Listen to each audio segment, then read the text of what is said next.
El siguiente país por el que tuvieron que pasar los helenos estaba habitado por los cálibes, que, como los taocos, eran un pueblo libre no sometido al gran rey. En su país había minas de hierro que habían trabajado desde los tiempos más remotos y sabían cómo fundir el hierro y convertirlo en acero. Cuando salían a luchar, los cálibes llevaban una coraza hecha de múltiples capas de lino con un borde grueso de cuerdas retorcidas en la parte inferior. También llevaban grebas y casco y portaban una lanza de unos 7 metros de longitud y una espada corta y curva con la que cortaban las cabezas de sus enemigos caídos.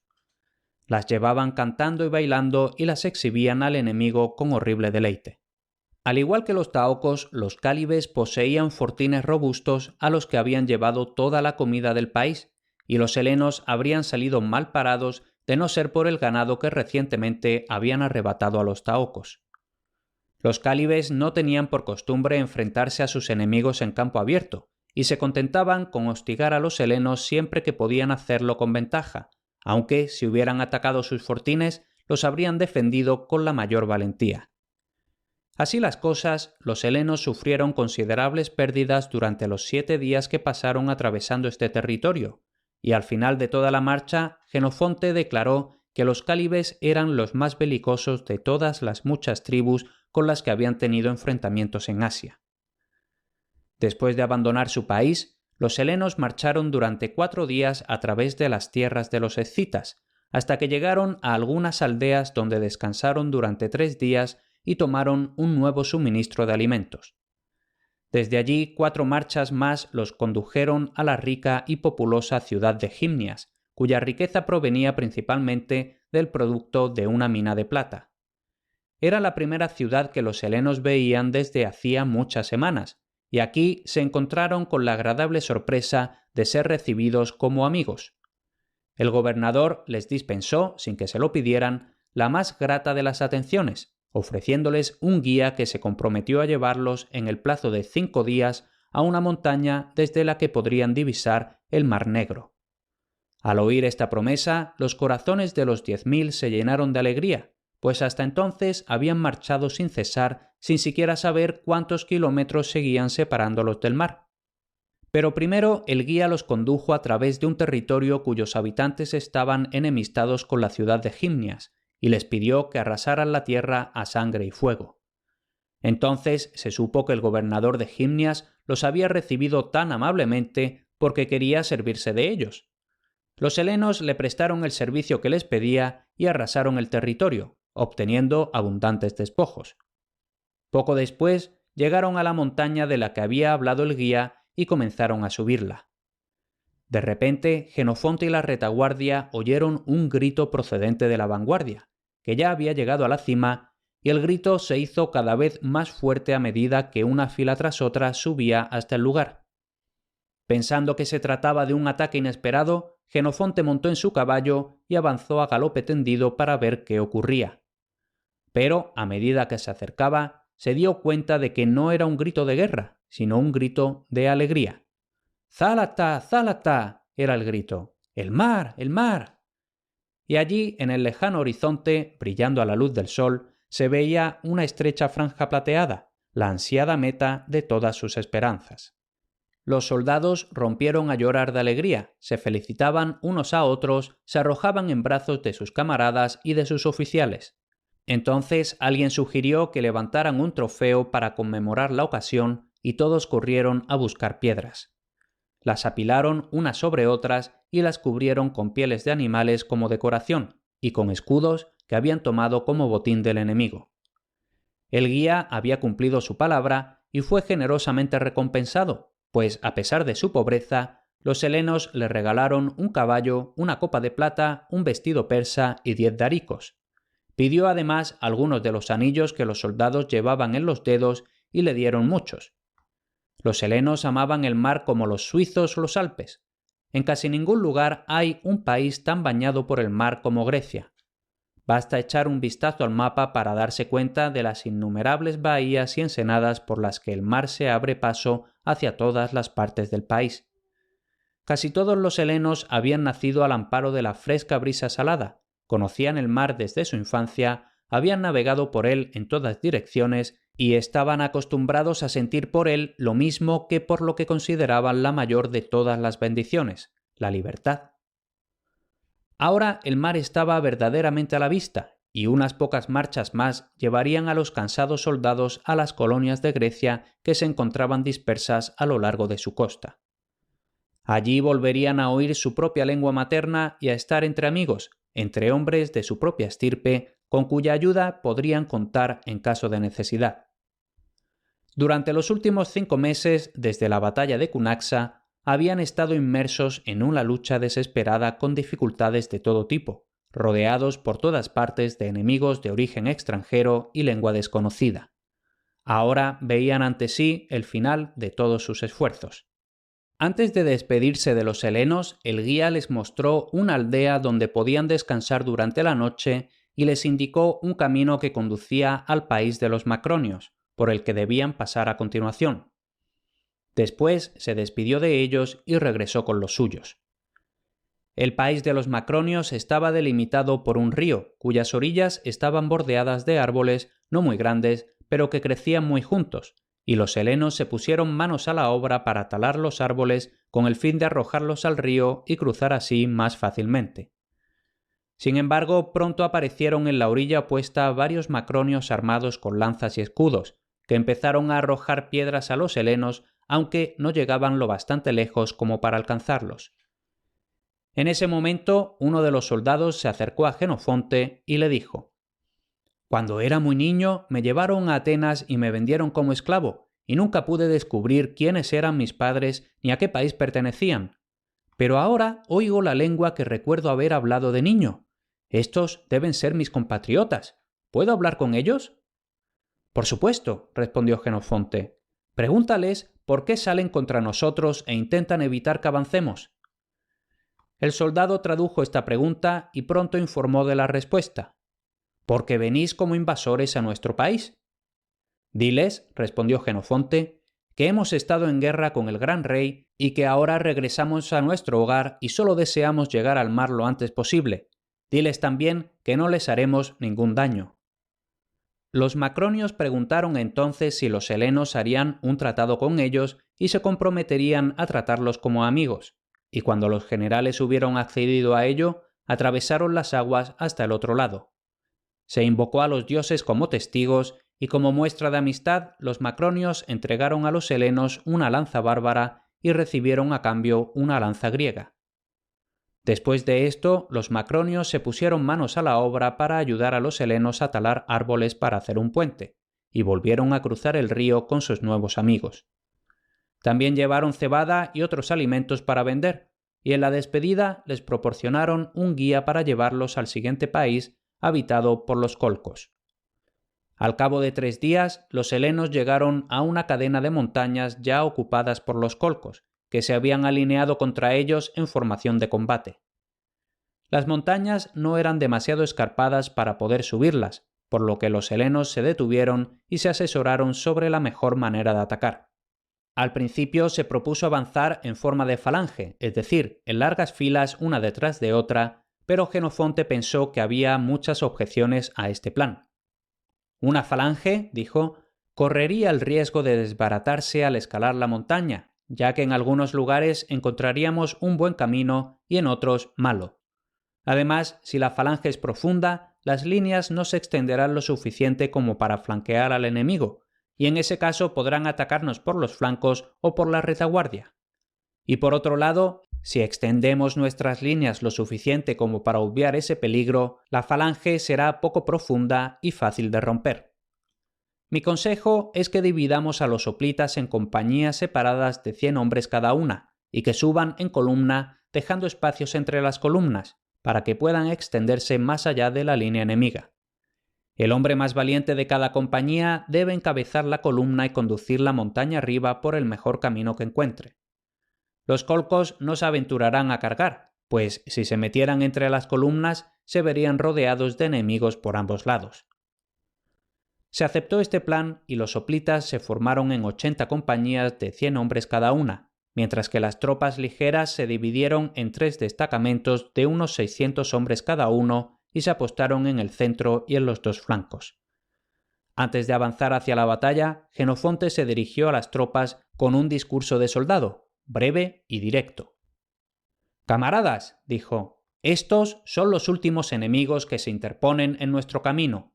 Comámonos vivos, si podemos, sin cocinarlos». Tras rezar y cantar el himno de batalla, los helenos avanzaron valientemente montaña arriba al encuentro de los colcos, quienes, viéndose flanqueados, desplegaron su línea a derecha e izquierda, dejando un hueco en el centro, que los helenos no tardaron en aprovechar. Al ver que las dos partes de su ejército estaban separadas, los colcos emprendieron la huida. Los helenos cruzaron entonces la cordillera y llegaron por el otro lado a unas aldeas donde podían descansar y disfrutar a expensas del enemigo. En esta zona había gran cantidad de abejas, pero la miel que producían era de un tipo peculiar y muy venenosa. Después de comerla, los helenos se enfermaban, perdían el sentido y eran incapaces de mantenerse en pie.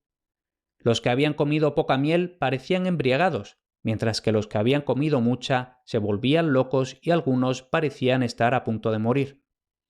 Cientos de ellos yacían en el suelo sin poder moverse, presa de la desesperación, como si acabaran de sufrir una gran derrota.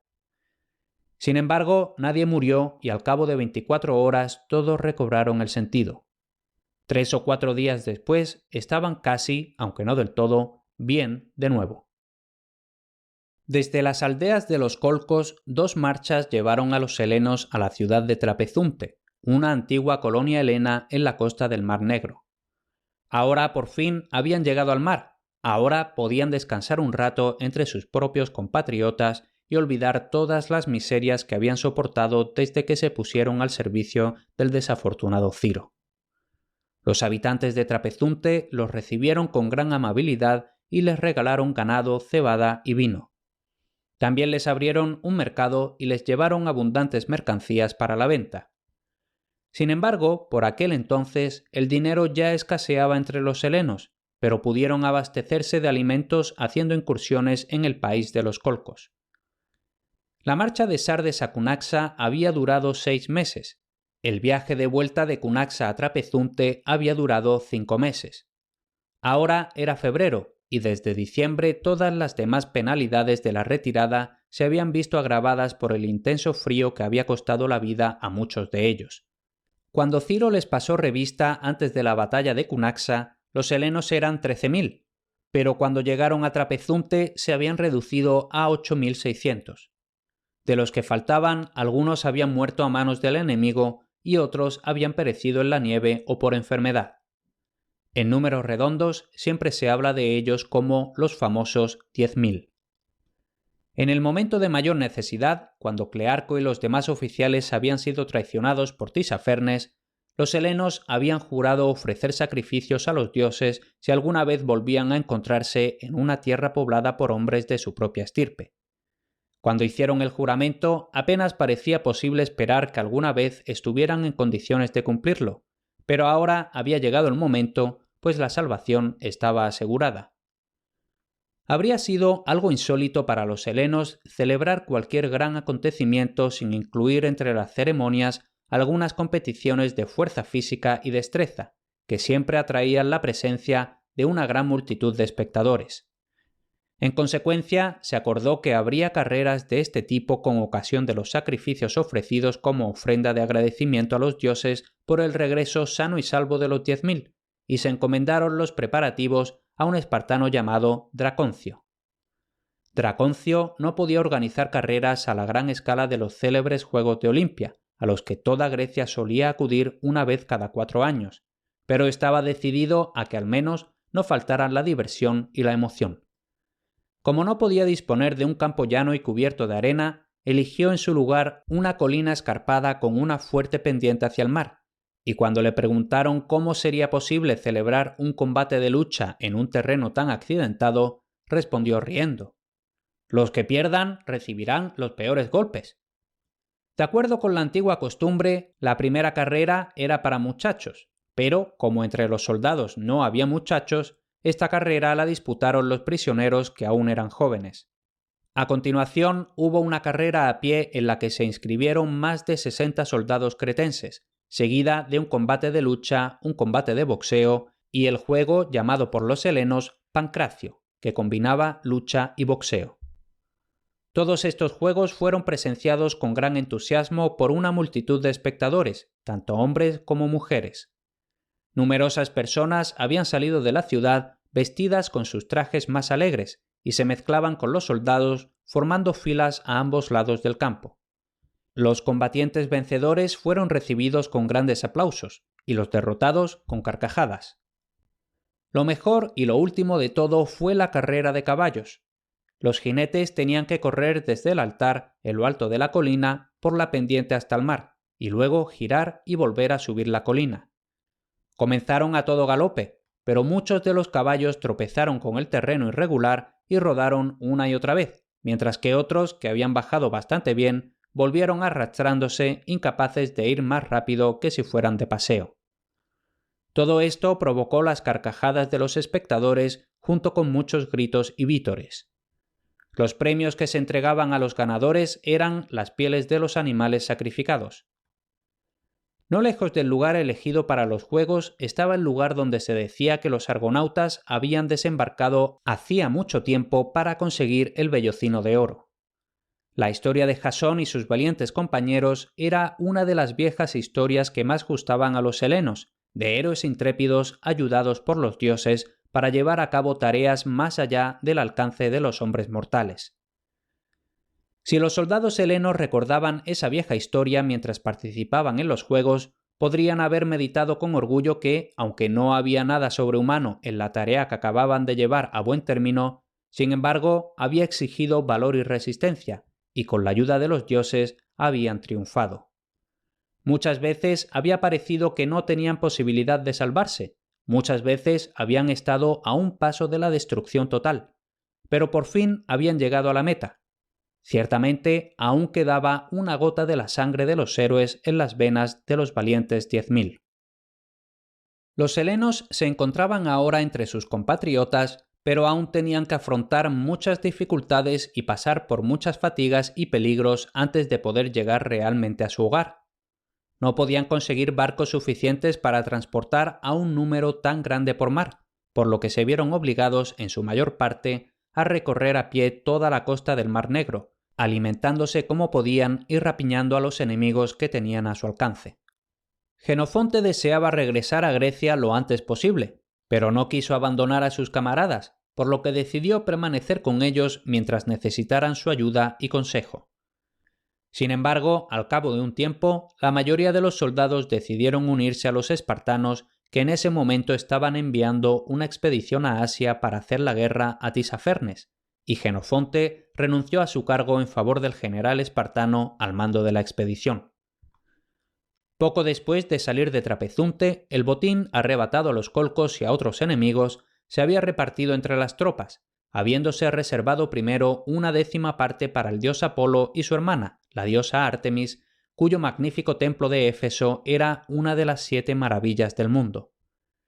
La parte destinada a los dioses se asignó a los generales para que la ofrecieran de la forma que mejor les pareciera, y con una parte del tesoro que se le dio para la diosa Artemis, Jenofonte compró en años posteriores un terreno cerca de Olimpia y lo dedicó a su servicio para siempre.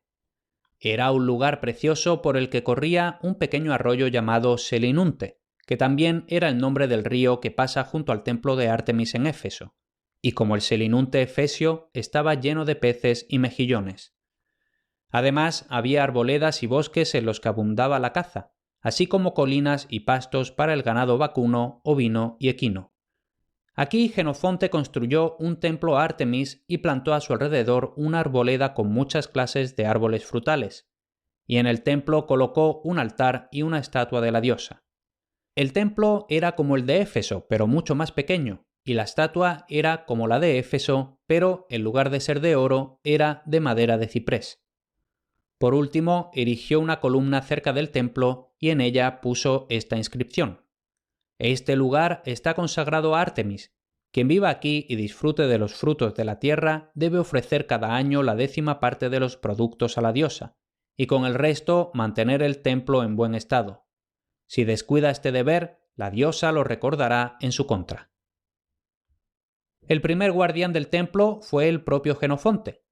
En este hermoso lugar se asentó al retirarse de las preocupaciones de la vida pública y aquí pasó muchos años felices con su esposa y sus 2 valientes hijos, viviendo hasta la edad de 90 años. Todos los años celebraba una fiesta en nombre de la diosa e invitaba a todos los vecinos. Se levantaban casetas para recibir a los invitados y se les agasajaba con los productos de la tierra sagrada: pan de cebada y trigo, carne de los rebaños, caza capturada por Jenofonte y sus hijos, vinos y dulces. En su vejez, Jenofonte sufrió la pérdida de uno de sus hijos más queridos, que cayó en combate. La noticia le llegó cuando estaba de pie, coronado con una guirnalda ante la imagen de la diosa, a punto de ofrecer un sacrificio. Al oírla, se quitó la guirnalda, emblema de alegría y regocijo, pero cuando le dijeron que su hijo había caído en combate justo tras una valiente resistencia, volvió a ponerse la guirnalda y terminó el sacrificio, diciendo: «Sabía que mi hijo era mortal». Fue sin duda en este agradable retiro donde Jenofonte compuso los escritos que nos han llegado como testimonio de los acontecimientos que vio con sus propios ojos y en los que tomó parte honrosa y distinguida.